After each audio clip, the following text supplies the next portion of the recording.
Hello, I'm Sarah Anne Shockley, and this is the Pain Companion, chapter by chapter.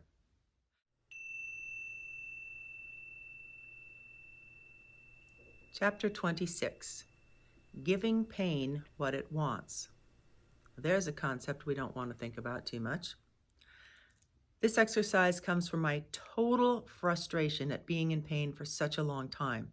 I wanted to understand, once pain had sent its original message to let me know that my body was in trouble, what other purpose it could possibly be serving. What, after all this time, did pain want from me? Asking this question led to looking at pain as a messenger, not only of the body, but of the inner self as well. If pain had already served its original purpose, I wondered if its longevity could be serving a further purpose, one that was of a more emotional, mental, or even spiritual nature. What was the deeper meaning of continued pain, if there was one, and how did it relate to my life story? This exercise is called Giving Pain What It Wants. Step 1, imagine pain as part of your overall life story. Imagine just for now that your pain represents part of you that has been waiting to be heard, seen, paid attention to, respected, honored, or acknowledged. This part of you or your life story didn't necessarily create the pain you're in, but it is possible that the pain you're experiencing right now might be helping to express some other long-buried emotional, psychological, or spiritual pain from the past that has no other outlet, as if some part of you is using the pain as the only channel available through which to have a voice. Now, this might sound a little confusing, I don't know, but when we're in deep pain for a long time, deep emotional pain, deep physical pain, the pain almost feels like it sinks deeper and deeper into us. I'm sure you've had that sensation of it becoming, it's like in your bones almost. Maybe it is in your bones, but it's like sinking into the depths of who we are. And when it sinks deeper and deeper into ourselves, and again, I'm talking about long-term pain here, not you sprained your ankle and it's healing and it's getting better. I'm talking about pain that's been with us for months and sometimes years. And that pain I have found, and you see if this is true for you, this is just an offering, an observation of what was true for me, is that pain, that experience of pain tends to sink deeply into the self, and it, in a way, connects with older pains that have been there for a long time, and those tend to then start rising to the surface. So you may find that the longer you're in physical pain or emotional pain, the more old memories or old resentments or things that happened a long time ago, things that happened to you when you were a kid, might be rising to the surface. And some people believe then what that means is that you got in pain because of those old childhood things.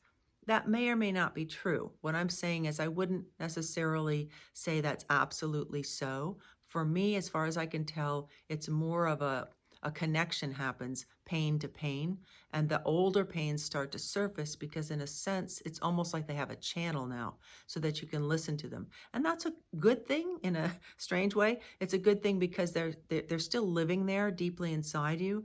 And if they haven't been reconciled and they haven't been dealt with, then this is the time to do that. So it sounds like it almost is adding to the pain you have. I kind of think that isn't so untrue sometimes.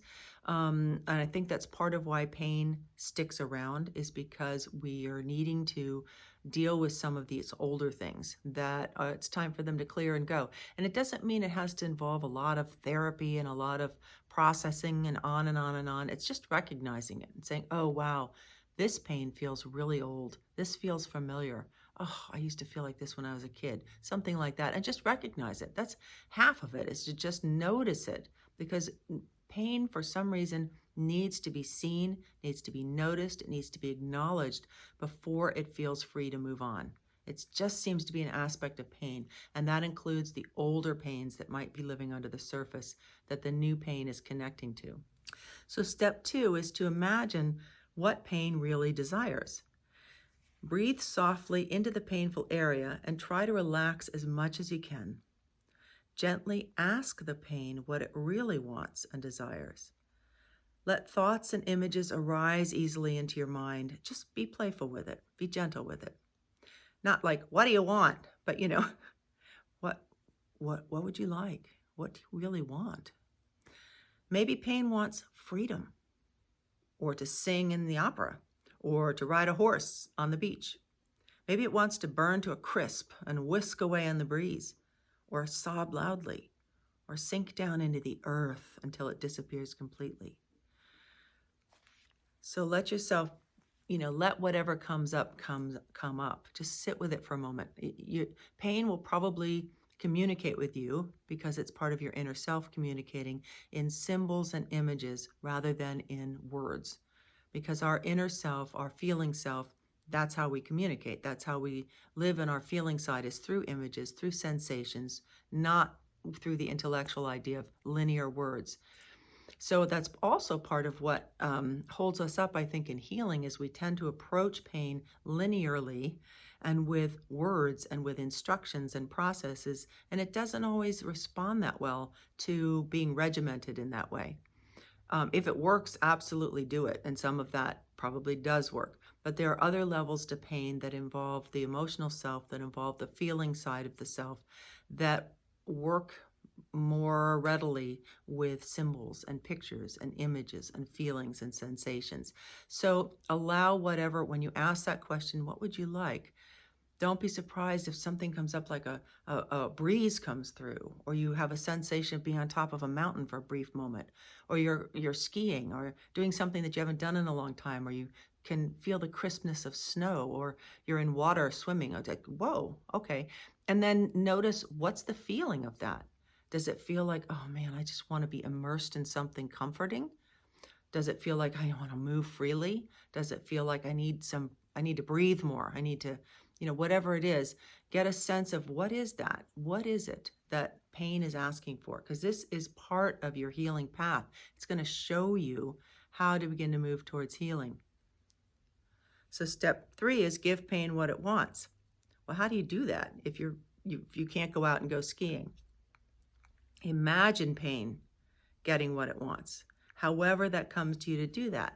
So imagine letting it float away, or get very large and angry looking if that's what it wants to do, or shout through a megaphone if that's what it wants to do. Just to let it in your imagination say, okay, go do that. And imagine whatever your pain looks like to you, whether it looks like a person, a form, a feeling, doesn't matter. Just, it may look like you in pain. That's fine.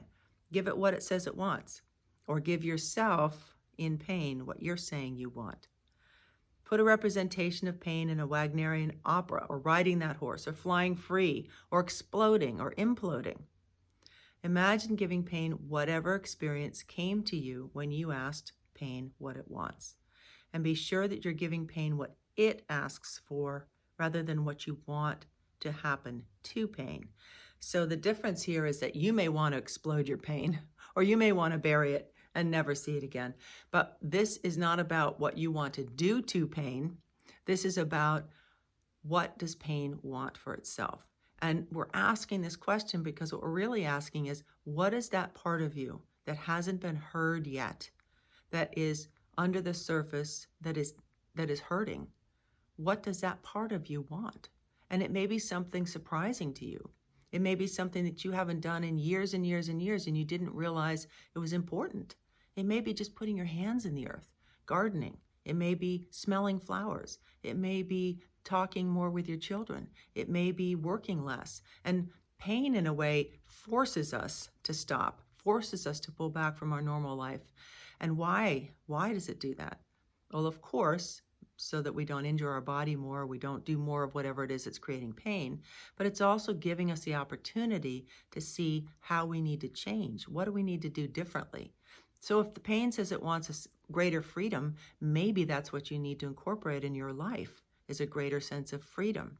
And that can be really hard to do when you're in deep pain, but you can imagine it. You can imagine the freedom of riding a horse on the beach, or swimming, or sailing, or whatever it is that comes to you in terms of what would it feel like to be free? And we know scientifically that imagination affects the body. It really does. So if you can barely move right now, you can still imagine. And yes, you may be imagining in pain and with pain. You have to, because pain is there, but that's the point. You're taking pain with you. Pain is going on this journey. So let pain be the pirate sailing the ship, whatever it is. And you're going to be, I think, happily surprised at what a relief that is. Give pain its moment. So summary. Step 1, imagine pain as part of your life story. It's part of your life story. It's not the whole thing, but it's part of it. Step 2 is imagine what pain really desires and ask it, what would you like? And let that image arise. And then step 3 is imagine giving pain what it wants.